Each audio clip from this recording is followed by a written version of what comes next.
इस वीडियो में इलिसिड के चैप्टर 888 और 89 को एक्सप्लेन किया गया है। अगर इसके पहले के वीडियो नहीं देखे हो तो कमेंट बॉक्स में प्लेलिस्ट का लिंक है, जाके देख सकते हो। चैप्टर शुरू होता है और प्रिंसिपल बोलता, तुम ये कहना चाहते हो कि वुइन और जियू दोनों एक ही स्कूल में जाते थे और उन्हें 6 महीने पहले ही डिस्कवर किया गया है? मैनेजर कहता, हाँ सर, शिन्हुआ और यूनियन के दिए गए डाटा से यही पता चला है। वुइन को उसके प्रोफेसर बचपन से सिखाते आ रहे हैं और ऐसे साइंस भी मिले हैं कि जियू को भी कोई सिखा रहा है। प्रिंसिपल बोलता, जैसा कि मैंने एक्सपेक्ट किया था, दोनों के पास मेंटर्स हैं, वरना बिना फोर्स कंट्रोल के वो दोनों इतने पावरफुल नहीं बन सकते थे। वैसे क्या तुमने पता किया कि उनके मेंटर्स कौन हैं? मैनेजर कहता, यूनियन वुइन के इंफॉर्मेशन को सीक्रेट रखे हुए और शिन्हुआ को अभी भी नहीं पता कि जियू को कौन सिखा रहा है, लेकिन हम जरूर जल्द ही पता लगा लेंगे। प्रिंसिपल सोचता, मुझे लगा था कि इस अपॉर्चुनिटी से हम शिन्हुआ और यूनियन पे नजर रख पाएंगे,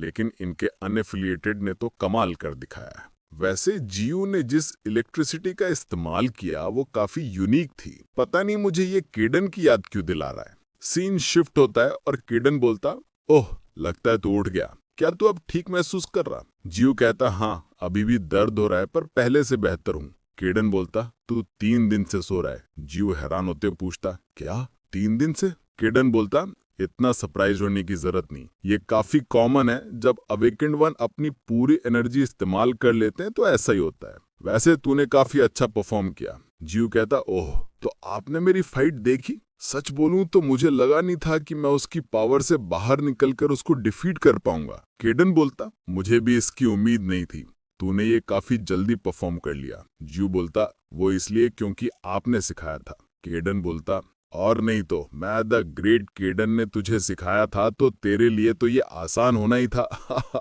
वैसे अब जब तू उठ लिया है तो ट्रेनिंग स्टार्ट कर, अपने दिमाग में अपनी फाइट को रिपीट कर, इससे तू इम्प्रूव कर पाएगा। अबे यार, लगता है वो बच्चे दोबारा आ गए।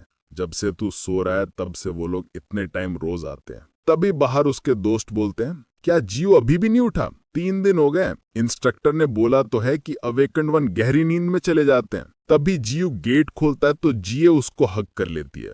तभी अंदर आके वो लोग पूछते हैं, तुम उठे कब? क्या तुम्हें अभी अच्छा फील हो रहा? जियो कहता, बस अभी थोड़ी देर पहले ही उठाऊं, थोड़ा वीक फील कर रहा, बाकी सब ठीक है। वैसे तुम लोग कैसे हो? वो लोग बोलते हैं, हमें तुरंत ही ट्रीटमेंट के लिए भेज दिया गया था, अभी भी दर्द हो रहा पर ठीक है। जियोंगसू कहता है, मैंने तुम्हारे मैच के बारे में सुना कि तुमने सुचेओन को डिफीट कर दिया। मुझे इतना पता था कि तुम और वुन स्ट्रांग हो, लेकिन इतने ज्यादा स्ट्रांग हो गए ये नहीं लगा था। जियू शर्माते हुए बोलता, मैं वुन के जितना स्ट्रांग नहीं, मैं तो बस लकी था इसलिए जीत गया। जियोंगसू सोचता, ये कभी अपनी पावर का घमंड नहीं करता, जबकि ये इतना ज्यादा स्ट्रांग है। सीन शिफ्ट होता है और सियोंग बोलता, सुचेओन, जब चेयरमैन ने तुम्हारे मैच के बारे में सुना तो वो काफी ज्यादा डिसअपॉइंट हुए थे।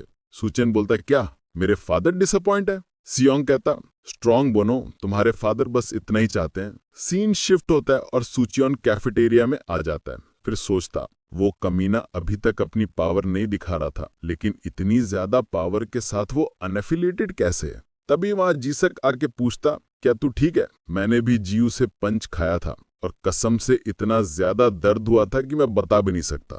सुचेओन पूछता, इसका मतलब क्या तूने भी उससे फाइट की थी? जीसक बोलता, हाँ पर मैं जीत गया था। तुझे काफी दर्द हो रहा होगा, अपना ध्यान रखना। इतना बोलकर वो उसका मजाक बनाते हुए चला जाता है। सीन शिफ्ट होता है और सियोंग बोलता, हमें इन्फॉर्मेशन ही गलत मिली थी। वुइन और जियू भले ही अनएफिलिएटेड है, लेकिन उनकी ट्रेनिंग बाकियों से काफी अलग हुई है। इन्ह्यू कहता, तो इससे दिक्कत क्या है? पॉइंट बस इतना है कि वो किसी ग्रुप से एफिलिएटेड नहीं है। सियोंग बोलता है, क्या मालूम वो किसी ग्रुप से एफिलिएटेड हो और हमें पता ना हो। मिस्टर जैंग बोलता, इसमें अब कोई दिक्कत नहीं है, वो भले ही कितने भी स्ट्रांग हो, वो किसी ग्रुप से एफिलिएटेड नहीं है। सुहान बोलता, हाँ इसमें कोई प्रॉब्लम नहीं, हमने पहले भी कई अनएफिलिएटेड देखे हैं जिनके मेंटर्स नहीं होते हैं। मिस्को बोलती, मुझे भी कोई प्रॉब्लम नहीं, उल्टा मैं तो इस अपॉर्चुनिटी का फायदा उठाना चाहती हूँ ताकि जियू की एनिमल्स के साथ कम्युनिकेशन स्किल्स चेक कर पाऊँ। सियोंग पूछता, क्या उसके पास एनिमल के साथ कम्युनिकेट करने का भी स्किल है? मिस्को बोलती, हाँ पर मुझे लगता नहीं कि उसकी पावर अच्छी होगी,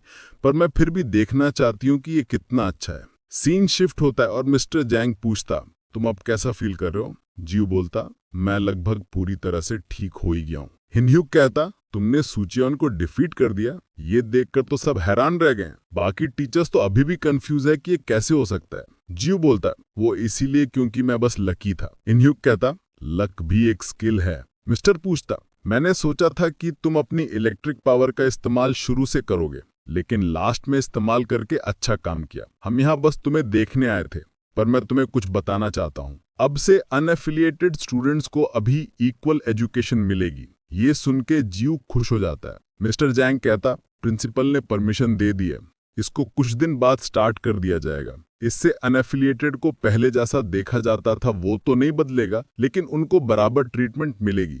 ये सब तुम्हारी वजह से हो पाया। और हाँ, हम कल तुम्हारी एनिमल कम्युनिकेशन स्किल्स चेक करने वाले हैं। तुम्हें ज्यादा प्रेशर फील करने की जरूरत नहीं, हम बस तुम्हारी एबिलिटीज चेक करेंगे। वैसे यही है ना जिससे तुम कम्युनिकेट कर सकते हो? इसको देखकर तो लगता नहीं कि ये फाइट कर सकता है। सीन शिफ्ट होता है और जियो बोलता, अब मैं क्या करूं? मैंने सोचा नहीं था कि वो लोग टेस्ट लेंगे। केडन बोलता, अब इसमें हम कुछ नहीं कर सकते, हमें टेस्ट देना ही पड़ेगा। इसूल सोचती है, लगता है ये पहले से ठीक है। ये बाहर से देखने पे काफी जेंटल लगता है, पर अंदर से काफी ज्यादा स्ट्रांग है। तभी वो जियो का काफी हैंडसम चेहरा देखकर शर्माने लग जाती है। केडन बोलता, वो कब से हम पर नजर रखी। जियो जैसे ही उसकी तरफ देखता है तो वो वहां से भाग जाती है। सीन शिफ्ट होता है और मिस को पूछती, क्या सच में ये वही कैट है जिससे तुम कम्बैट करवा सकते हो? जियो बोलता, हाँ यही है। सियोंग पूछता, क्या सच में तुम इसके साथ फाइट करोगे? मिस को बोलती है, तुम इसके साथ फाइट के अलावा और कुछ नहीं कर सकते ना। चलो हम कुछ और टेस्ट करके देखते हैं। क्या दीवार के उस पार से कैट तुमको कोई इन्फॉर्मेशन दे सकती है? लेकिन केडन तो घंटा कुछ इन्फॉर्मेशन नहीं दे सकता था। वो लोग ऐसे ही 3 टेस्ट लेते हैं और तीनों में ही फेल हो जाते हैं। मिस को बोलती, जैसा कि तुमने कहा था ये फाइटिंग के अलावा और कुछ नहीं कर सकता। मुझे नहीं लगता अब कोई और टेस्ट करने का मतलब है। चलो फाइटिंग टेस्ट करके खत्म करते हैं। सियोंग कहता, ओए जियो, क्या सच में तुम एनिमल के साथ कम्युनिकेट कर सकता है? तूने कहीं ये अटेंशन पाने के लिए तो नहीं किया? तेरे पास काफी पावर है, कहीं तू कुछ गड़बड़ तो नहीं कर रहा? मिस को बोलती, इसने अपनी एबिलिटी के बारे में नहीं बताया था, इसूल ने खुद चेक किया था। सियोंग कहता, अच्छा ऐसा है क्या? पर अब ये अपनी एबिलिटी क्यों नहीं दिखा रहा? ये बस टाइम की बर्बादी है। इसको देखकर नहीं लगता है कि इसके पास ऐसी कोई एबिलिटी है भी। इनह्यूक बोलता, जियो ऐसा बच्चा नहीं है। सियोंग कहता, तुम्हें भी इसकी इस एबिलिटी के बारे में अभी ही पता चला है, तो ऐसा मत दिखाओ कि तुम इसके बारे में सब जानते हो। मैं इसके साथ लास्ट टेस्ट करूंगा। मिस को बोलती, मुझे नहीं लगता कि तुम्हें ये खुद करने की जरूरत है। सियोंग बोलता, ये बेहतर रहेगा कि मैं खुद टेस्ट करके चेक कर लूं। तुम्हें चिंता करने की जरूरत नहीं, आखिर मैं एक कैट के सामने क्या ही कर लूंगा। मैं अपनी स्ट्रेंथ का इस्तेमाल नहीं करूंगा। मिस को बोलती, अच्छा ठीक है, पर ध्यान रखना। सियोंग सोचता, मैं इस कैट को जान से मार दूंगा और ये बोल दूंगा कि ये गलती से हो गया। लेकिन तभी उसके चेहरे पे एक पंच पड़ता है। ये देख के तो सब हैरान रह जाते हैं। केडन उसको मारते हुए बोलता, साले तू मेरे को मारेगा? इससे पहले मैं ही तेरे को जान से मार दूंगा। ले मेरा म्याओ म्याओ अटैक। वो पंच खा के तो सियोंग को लगता है कि उसके एंसेस्टर्स उसको बुला रहे हो कि आजा बेटा तेरा वक्त हो गया है। तभी जियो केडन को पकड़ के जैसे तैसे रोक देता है। इसी के साथ ये चैप्टर यहीं पर खत्म होता है। नेक्स्ट चैप्टर अगले वीडियो में। तब तक के लिए बाय बाय।